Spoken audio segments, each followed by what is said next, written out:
es un país vecino, es un país que tiene muchos vínculos históricos con Venezuela, históricos. Ustedes probablemente no lo sepan. La bandera de Cuba la diseñó un venezolano.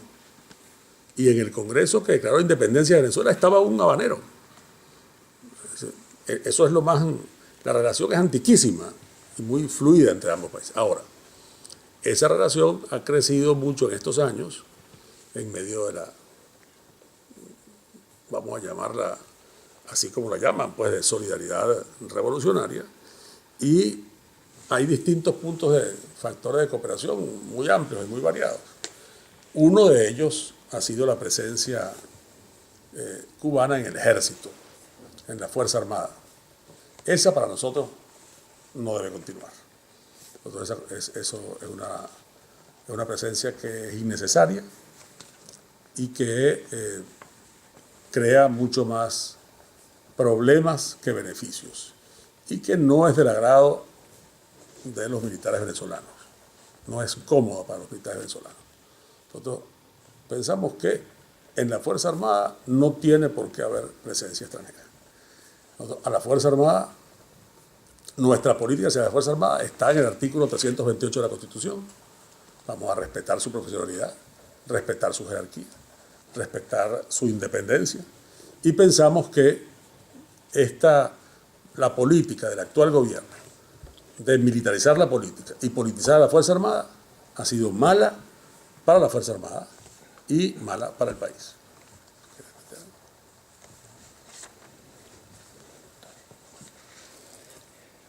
Pero y la cooperación con Cuba sobre los médicos, las misiones en varios Eso es otra centros. cosa. Médicos es una cosa, milicos es otra cosa. Sí, los médicos. Sí, yo sé, yo entendí perfectamente. Estoy haciendo un juego de palabras aprovechándome de su acento. Mire, hay una diferencia muy clara entre la cooperación militar y la cooperación en otros campos. En cualquier otro campo vamos a estudiar todo lo que sea necesario. No tenemos en eso prejuicio ninguno, pero vamos a estudiar la realidad para hacer todos esos acuerdos transparentes. En el campo militar, nada. No, lo decimos de una vez con toda claridad. En ese campo no tenemos interés en cooperación. Y en cuanto a la ayuda de los otros países, nuestro primer objetivo, desde luego, es el progreso de los venezolanos. ¿No? Nuestra primera responsabilidad. Y la ayuda a otros países será en la medida de nuestras posibilidades. No tenemos que tener una cooperación internacional proporcional a nuestras propias dimensiones como país y a nuestras propias necesidades como país. A veces incurrimos en tener el complejo de potencia regional, con lo cual nos gastamos más de lo que podemos. Y uno tiene que, como dice, arroparse hasta donde le alcanza la cobija.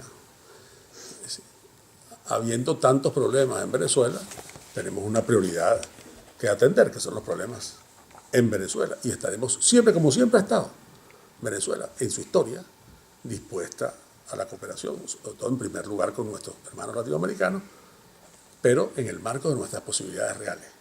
Si no puede ser que nosotros contribuyamos a que haya servicio eléctrico en otros países, cuando en Venezuela hay apagones todos los días.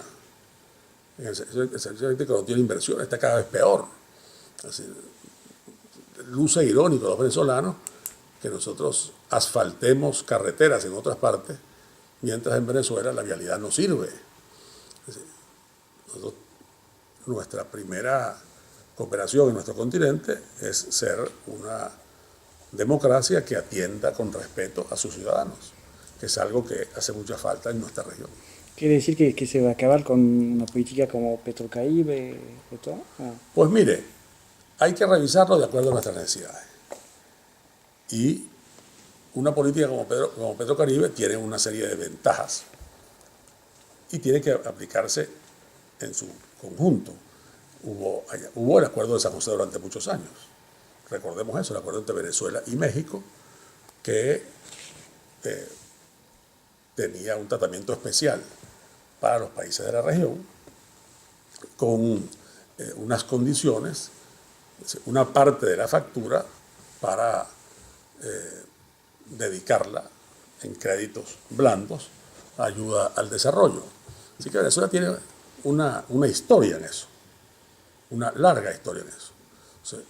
Ahora, los acuerdos internacionales, la cooperación, tiene que ser proporcional a nuestras posibilidades. Lo que nadie puede exigirnos es que ayudemos por encima de nuestras posibilidades. Y todos nuestros amigos tienen eso, que seguramente eso lo entenderán. Tendremos siempre la mejor disposición, pero siempre dentro de nuestras posibilidades reales.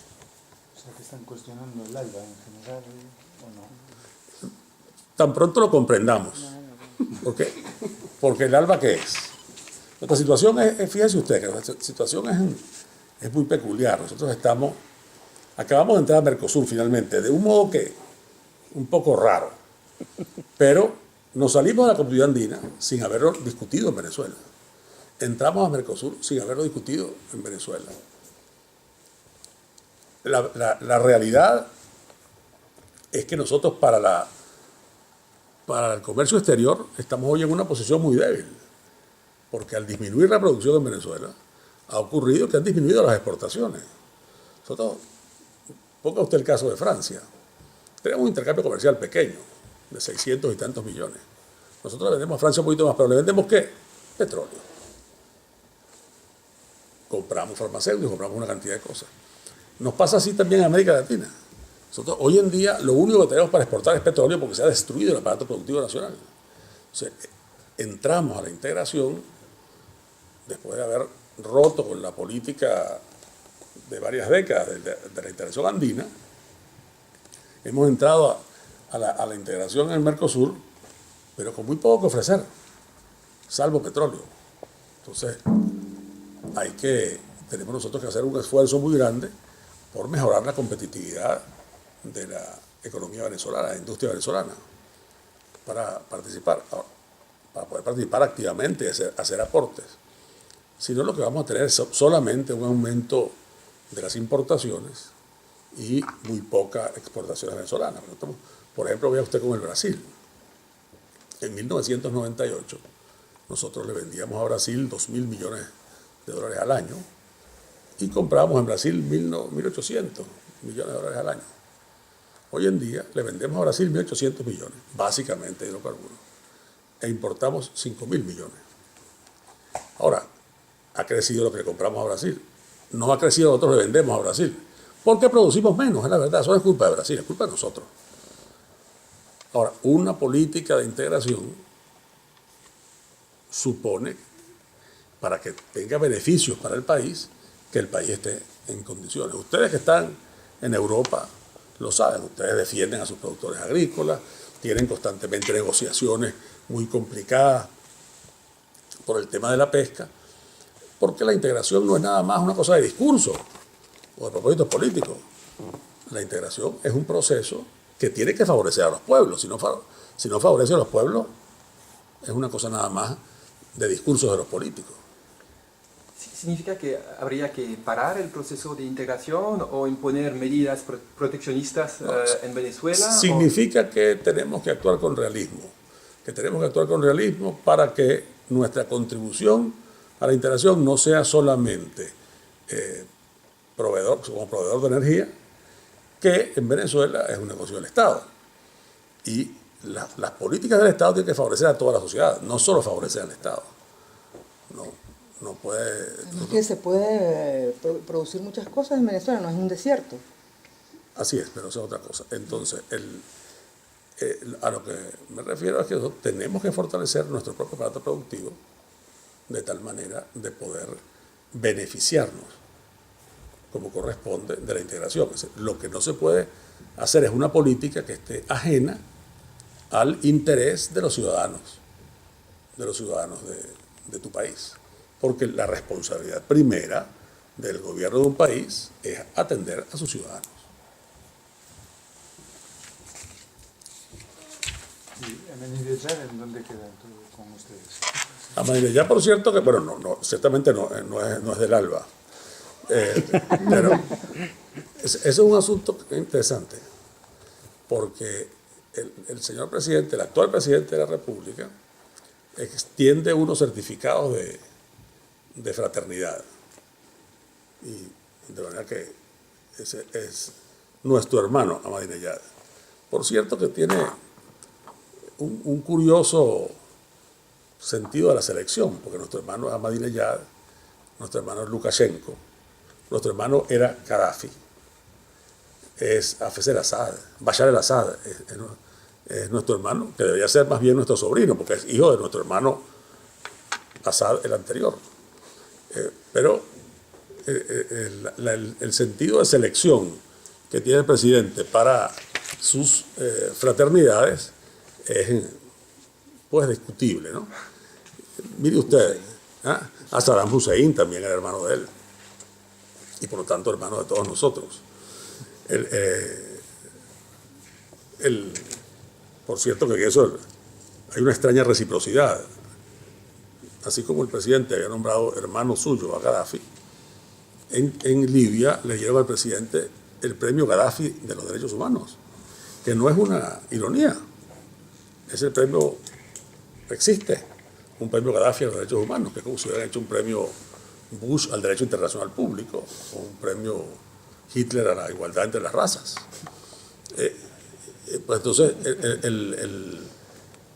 esas amistades, mire, tomando las cosas en serio, pues porque lamentablemente hay que tomarlas, ¿no? Hay que tomarlas. Nosotros tenemos con Irán, como tenemos con otros países explotadores de petróleo, intereses compartidos en una sociedad que es la OPEP. Y hemos podido, desde el año 60, tener esos intereses compartidos a pesar de la diversidad política. Sí, Venezuela no es una monarquía como es monarquías árabes, no era un régimen socialista como los regímenes socialistas del Ba'ath, no era un país islámico, y pudo tener una relación seria, constructiva, con esos países. Ahora, un país como Irán actualmente no tiene por qué ser aliado estratégico de Venezuela, porque el gobierno de Irán tiene una visión del mundo y de la sociedad que no es compatible con la cultura venezolana y con la posición venezolana. Entonces nosotros somos un país donde los derechos de la mujer son una cosa muy importante, no solo constitucionalmente, sino en nuestra cultura. Pues Irán no. Nosotros somos un país en donde han convivido todas las razas. La mezquita más grande de América del Sur queda a unas pocas cuadras de la sinagoga más antigua de Caracas. Y al cruzar la calle de la iglesia de los cristianos maronitas, la iglesia de los cristianos, no, de los cristianos maronitas, los cristianos libaneses, queda al cruzar la iglesia de San Jorge. Porque en Venezuela la tradición es de convivencia entre las razas. Un país que profesa públicamente el antisemitismo, un gobierno, eso no es compatible con nosotros. Y otro asunto es que Venezuela ha sido históricamente contraria a la proliferación de energía atómica. Y ha sido siempre muy respetuosa y además, dentro de la modestia de nuestro tamaño, ha sido promotora de la regulación internacional. Entonces, el que Venezuela hoy en día aparezca como permisiva frente al relajamiento de esa normativa internacional es un cambio con relación a la política histórica de Venezuela, que es una política por nuestro interés. No es nada más idealismo antinuclear, es que pensamos que eso no debe proliferar, que eso es malo en general para la humanidad. Entonces, como usted ve, tenemos más la identidad entre el señor Ahmadinejad y el señor Chávez es una identidad entre ellos, pero no es una identidad con los valores o los intereses del pueblo venezolano.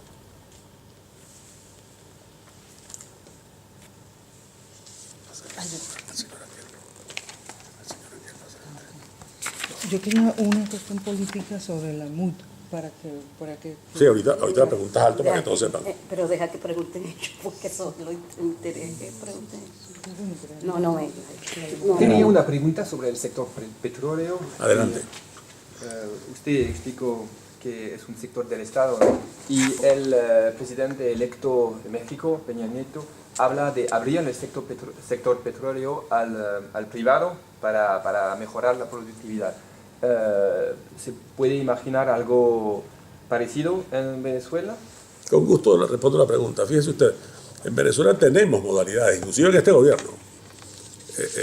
Venezuela hubo una apertura petrolera. Venezuela, la nacionalización en el año 1976 se nacionalizó el petróleo, la industria petrolera de Venezuela, con un amplísimo consenso nacional durante el primer gobierno del presidente Pérez.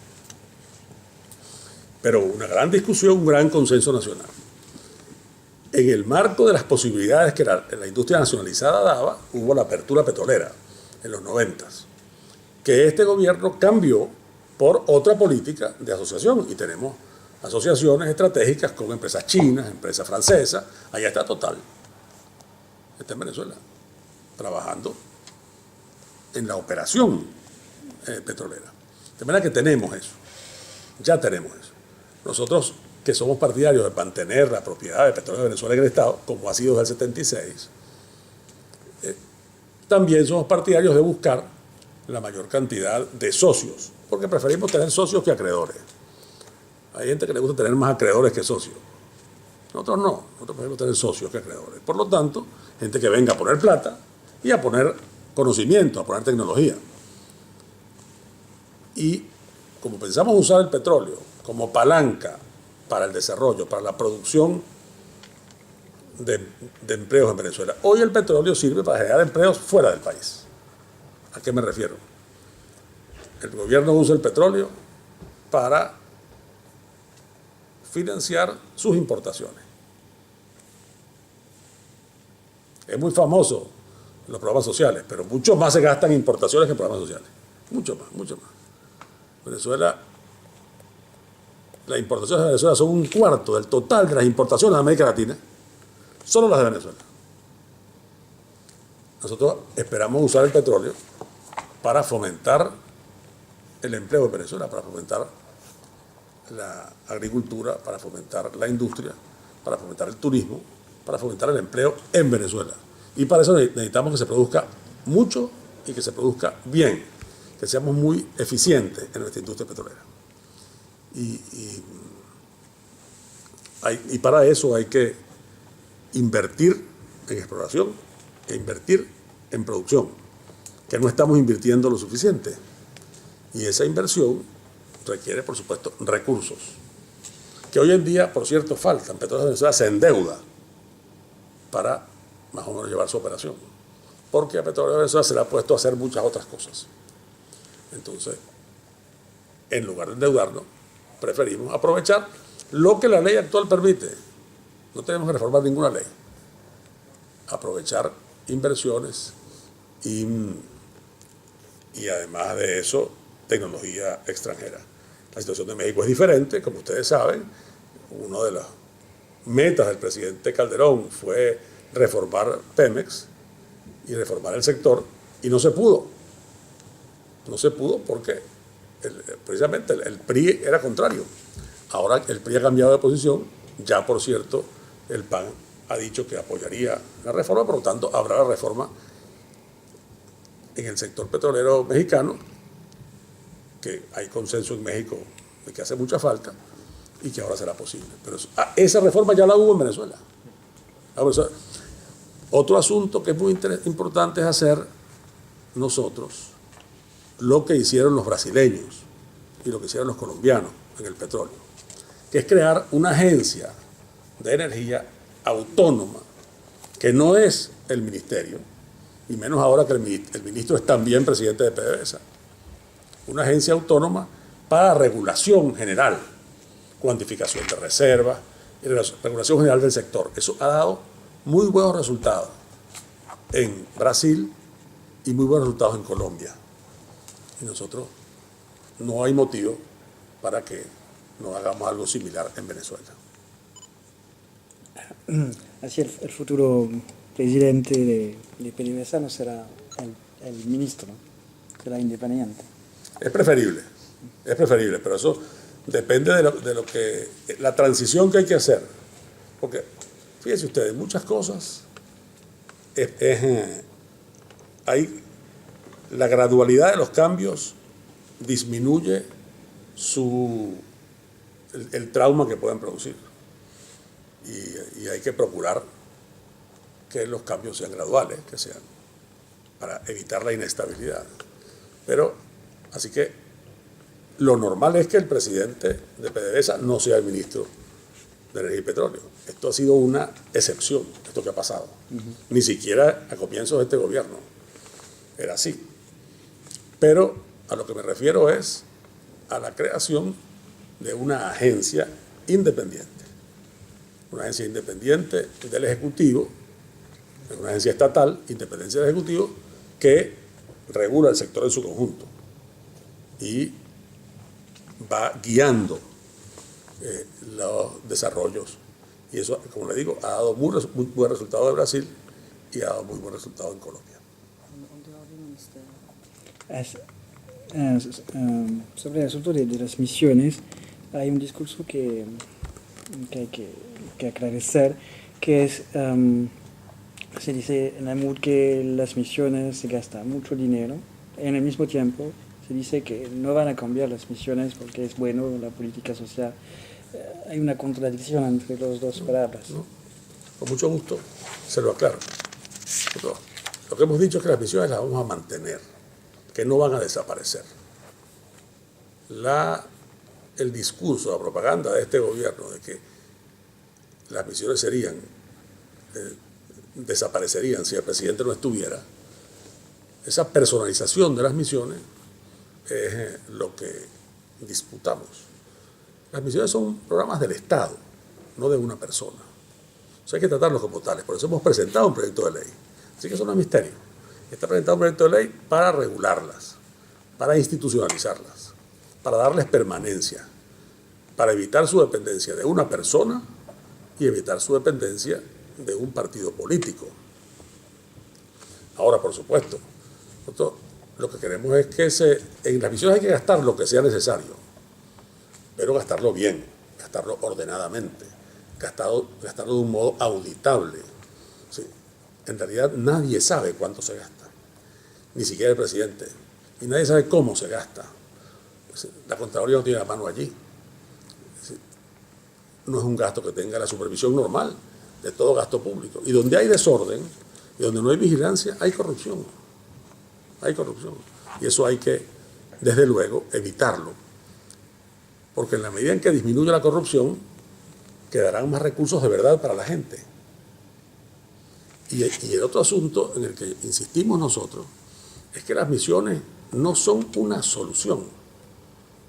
Las misiones son un remedio temporal. Es una cosa, allí donde no llega el médico del Ministerio de Salud, entonces se pone barrio adentro. Está bien, pero la idea es que haya hospitales del Ministerio de Salud y que haya seguridad social para todos. Allí donde la gente que no tiene empleo, bueno, puede haber una misión que se ocupe de él, en un país donde no hay seguridad social y no hay seguro del desempleo, en la vida real. Entonces, bueno, caramba, una prestación para el que está desempleado es una cosa necesaria, pero la idea no puede ser que alguien permanezca desempleado siempre dependiendo del Estado. La idea es que el Estado genere condiciones para que haya muchos empleos, de forma que el que está desempleado tenga su ayuda y después consiga trabajo. No puede ser que el Estado lo que fomente es que se acaben los trabajos para que todo el mundo dependa de él directamente. Eso es lo que al final termina produciendo más dependencia política y mucho menos productividad.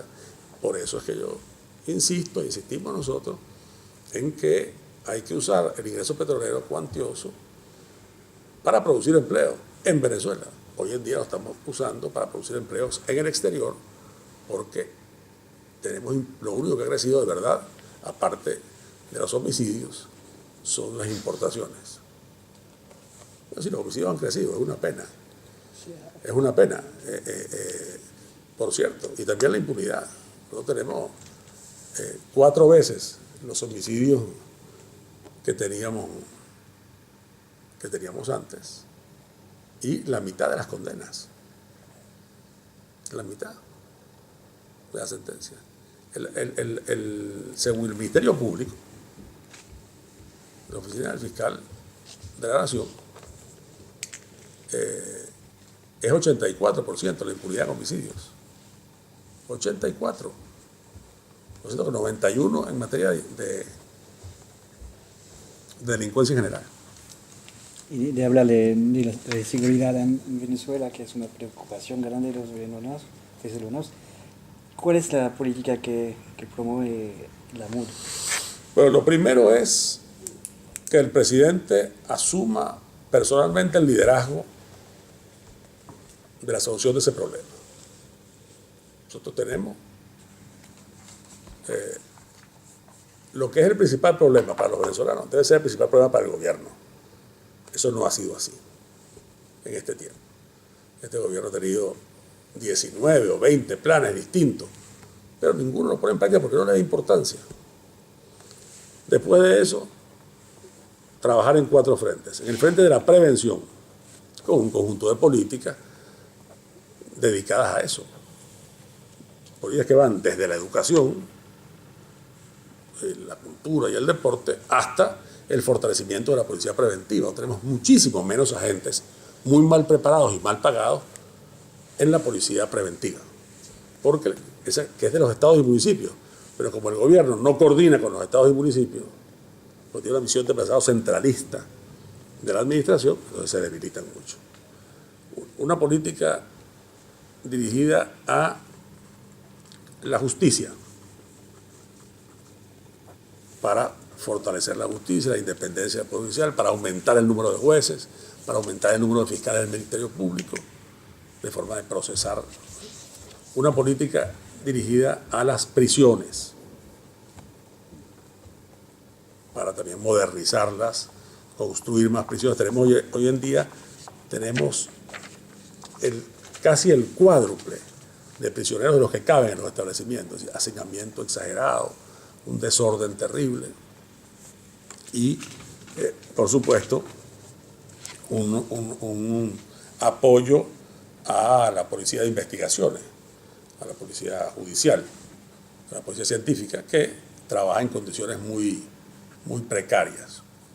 Cada una de estas áreas tiene, desde luego, sus programas y sus cosas. Adelante, Nelson. Y el desarme. 5 minutos. Y el desarme. Quedan 5 minutos. 10 minutos. Si no tienen alguna pregunta, Preguntaron, yo quisiera decirles algo. Yo tenía una preguntita sobre, regresando al tema económico y cómo arrancar la producción, en el marco de las leyes laborales, ¿tienen algo previsto para facilitar empleo, facilitar el desarrollo de las empresas en Venezuela? Pues mire, nosotros, lo que allá recientemente se reformó por decreto la ley del trabajo. Y además fue una reforma incompleta y sin suficiente diálogo con todos los sectores. Vamos a escuchar tanto a los gremios empresariales como a los gremios de los trabajadores, a los sindicatos, para encontrar las fórmulas consensuadas de producir más empleo. Nos preocupa particularmente el problema de los jóvenes. Tenemos un problema además, adicionalmente, de que están vencidos muchos contratos colectivos en el sector público, además. Entonces hay que sentarse a discutir el contrato colectivo. El gobierno ha tenido la política de dar unilateralmente beneficios, pero nunca ha discutido con los sindicatos. Y eso, casi nunca. Y eso es un problema también. Allí tenemos que conciliar la protección que corresponde al trabajo con la necesidad de producir empleos para los que no tienen trabajo. Tenemos que en eso ser equilibrados. Este gobierno no ha hecho ni una cosa ni la otra. ¿Tenía otra pregunta, decía? No. Pero entiendo que ahora mismo la MUD no tiene un programa fijo sobre el tema de leyes laborales. Se propone discutir. Así es, leyes laborales es una parte del asunto completo, Sí, ok. del asunto completo del empleo, ¿no? Y hay que verlas en el contexto del empleo. Todo aquello que nos ayude a producir más empleo está bien. Todo aquello que nos impida producir más empleo no está bien. Pero hay que manejarlo, desde luego, con equilibrio, porque el manejo desequilibrado, el manejo de este gobierno que no se da cuenta de todos los factores que implican, ha demostrado al final ser irresponsable. Una cosa final que quería decirle. Las elecciones venezolanas son elecciones libres, pero no son elecciones justas. Nosotros hacemos campaña en medio de condiciones de enorme ventajismo por parte del gobierno. El gobierno usa los recursos públicos ampliamente, incluso en contra de la ley o ignorando la ley. El gobierno tiene la posibilidad de usar 10 minutos diarios de publicidad en cada emisora de radio y de televisión del país, en el horario que escoja. Nosotros, además gratis, nosotros tenemos que pagar 3 minutos diarios de publicidad como límite en cada canal. El gobierno, además, ha usado el Poder Judicial para quitar los directivos de partidos políticos.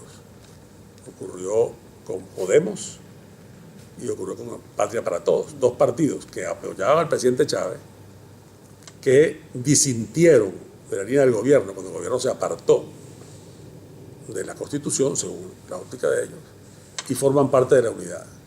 Hubo sentencias judiciales que entonces apartaron a los dirigentes de esos partidos de la dirigencia, pusieron a otros dirigentes que ahora han proclamado su respaldo al presidente de la República. Hay algunos eventos que afectan a los venezolanos en el exterior. Por ejemplo, a los votantes venezolanos en el sur de la Florida, que son la comunidad más grande de venezolanos en el exterior, no van a votar en Miami, van a votar en el centro electoral más cercano, que es en Nueva Orleans, que está a 862 millas de ese lugar. Son 1.387 kilómetros. ¿Pero por qué? Porque son considerados contrarrevolucionarios. Porque el gobierno resolvió que no, porque allí han perdido las elecciones antes. Pero lo que me interesa subrayar es el uso ventajista del poder. Esos son datos de la vida real. Por eso, lo que esperamos es que todo el mundo, los demócratas de todo el mundo, de cualquier tendencia, estén pendientes de esas cosas. Nosotros estamos luchando por medios democráticos, por medios pacíficos. Estamos trabajando para ganar las elecciones. Las vamos a ganar. Hemos ganado la elección parlamentaria, ganaremos la elección presidencial, pero no es en condiciones iguales, no es en condiciones justas. El proceso es muy inequitativo. Por eso, el gobierno se ha negado a que haya, como nosotros hemos pedido, una observación internacional por parte de la Unión Europea, que tiene unos estándares, o por parte de la OEA, para que analice, no el día de las elecciones vayan y vean, ay, qué bonita esta elección, y todo el mundo votando pacíficamente, sino para que a lo largo del proceso sea observado, sea analizado por el mundo entero. Ustedes han aceptado las reglas del juego, ¿no? Luchamos dentro de ellas. Y eso es un cambio respecto a la posición venezolana del principio, ¿no? Bueno, pero fíjese usted, el presidente de la República también ha cambiado las reglas del juego, porque el presidente de la República intentó llegar al poder por un golpe de Estado en 1992. De manera que ha aceptado hacerlo por la vía de los votos. Ahora, es interesante porque todo lo que pasó a comienzos en la primera parte de este gobierno, donde también la oposición cometió muchos errores, Pero todo lo que pasó en ese tiempo está vinculado con el hecho de la militarización de la política y la politización de las Fuerzas Armadas. El presidente actual de la República fue quien llevó la política a las Fuerzas Armadas y metió a los militares en eso. Y eso ha sido, viendo las cosas en perspectiva, pues un error de su parte. Pero lo que es importante es que la oposición, o los sectores democráticos, alternativos, están unidos. Están en el camino electoral. Están en el camino de la Constitución. Y aspiran que el cambio político que Venezuela necesita se produzca por esa vía. El gobierno actualmente insiste en que cualquier cambio político, el presidente lo dijo este fin de semana, puede traer la guerra civil, puede traer la violencia. No, es decir, la violencia la traería el desconocimiento de la voluntad del pueblo. El pueblo venezolano es un pueblo pacífico, que quiere la tranquilidad, que está cansado de la confrontación. Inclusive, a pesar del discurso confrontativo del señor presidente, sus propios partidarios están ya agotados de eso. Y lo que todo el mundo quiere es que los venezolanos convivamos en paz y resolvamos nuestras diferencias como corresponde en democracia civilizadamente. Muchas gracias, señores. Muchas gracias. Gracias, señor.